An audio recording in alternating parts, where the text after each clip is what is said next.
cover. Oh, there's a lot to cover in this story. So back in the time of Ember Warriors, because relating it to the last video, Hamala's character, Abadir, and all the Ember Warriors defeated the Tarask, and they came back to the city of Lyclenzia, which was like almost completely destroyed. They were rewarded by the city's leaders, who were like these like omniscient mages. They didn't have any like context on, and they awarded him with a manor and a bunch of treasure. One of the magic items that you got was a skull, and it was called the Skull of Asophiles. And the skull granted you a bunch of abilities, but only if you unlocked them. So I had created like this little piece of paper, and I gave it to Hamala. I think there was like if you call people's rolls, then you get like to see the future.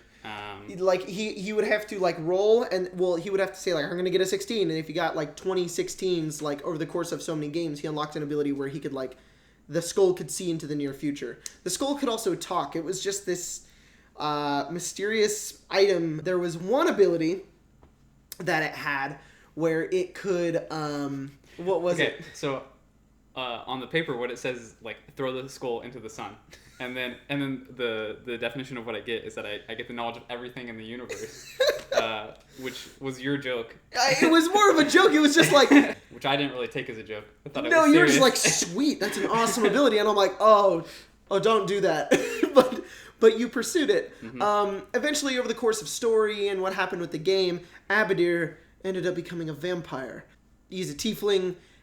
And he's a vampire, and he's a warlock, and yeah. Yeah, that's about it. That's about it. So, even after he still had the skull with him, as he was a vampire, and vampires have a weakness called, like, hypersensitivity to, like, the sun. Yeah. So, the sun's the most already... common one. Yeah, it's pretty much already your enemy, the sun. The way Hamala plays the game is he just kind of does things, and I don't really know what's behind these certain actions. I like to surprise you. Yeah, exactly. There's this city called Arcanus. It's like a floating city. There's like some magic here, and there's like a council of wizards there. You were able to go to the wizards and ask them for help. They're all by colors, and each color kind of represents their magic class that they study, right? Yeah, you went to purple, and you were like, I need to teleport to the sun. And at that moment, I was like, oh, you're doing this. Okay. Yeah. So he was like, well, I don't know if you could try to plane shift there, because plane shift is a spell. And you guys were pretty freaking rich at this point, so you're just like, all right, and you bought it. Yeah. There was a lot of other plans that, like, before this happened, we had wanted to make, like, a spacesuit, basically. Oh, yes! That was imbued with magic, so that I could, like, tap and then, like, teleport. You also had the spoons. Oh, yeah. Oh, wait, I think we still did that, Did you still do that? I talked to Black, because I was getting death wards just in case. Just in case you died. I talked to Blue. And who was, I don't remember which one she is. She's like Abjuration or something. Yeah, I think so. And she gave me that necklace. The necklace, she let you borrow a necklace of radiant, immunity to radiant damage. You had already had a 3D chain, and a 3D chain gives you immunity to fire damage. Yeah. So you're immune to fire, so you're covered there. Yep. You're immune to radiant damage. And then we were off. You went to U. You went back to U, and then Solomon is an artificer, and he had the ability to like take spells and put them into items so other people could use them. So you just were like, we'll just put it on some spoons. The idea was that if we used the scrolls, they would burn up once I got to the sun. sun. Exactly. So it was like, well, can't have that happen, so we're going to put it on spoons. So we're all up late at night like, oh my gosh, you're going to actually go to the sun. And you... And I was afraid, like, my clothes would burn, so I had to, like... Oh, you were, like, completely naked? I was naked for everything except for the Afridi chain. The Afridi chain was the only thing that you were wearing. And you just... You teleport via plane shift.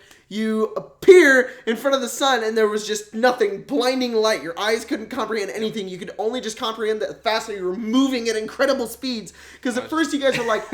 All right, I'll just teleport 10 feet away from the sun. And they're like, yeah, and you just pop it in, then teleport out. And I was just like... That's a bad idea. 10,000 feet away, because that's enough to just let it go. Yeah. Because you just had to throw the skull inside. I was just like, ah. Yeah, so you just appear, and you're just like, I just chuck it. And then you took the spoon, and you held it behind your back so that it was like in the stomach. In the stomach of like your Afridi chain, so it wouldn't burn away. So you've got the spoon, you've got the skull, you chuck it, you teleport back, you're completely blind. Yeah. Over the course of like a few minutes, out of the sky... came the skull, and with it the knowledge of everything to be given to five people. If you give somebody the knowledge of everything, they pretty much just die. Yeah. So you weren't that was getting like disappointing. it was more of 5 free insta kills. I've Only used 2? Mm-hmm. Dang. The first one was on a vampire. Yep. Larry. Yep. It's an old enemy of his that he was just like, I'm just killing you instantly. Larry's the worst. Yeah. And then you just recently used the last one. You used it on a hobgoblin warlord. Some random. That was like last week. Jeez. That's the story of Abadir the vampire, who successfully went to the sun. Yeah. Hoping for godhood, but insta kills are good too.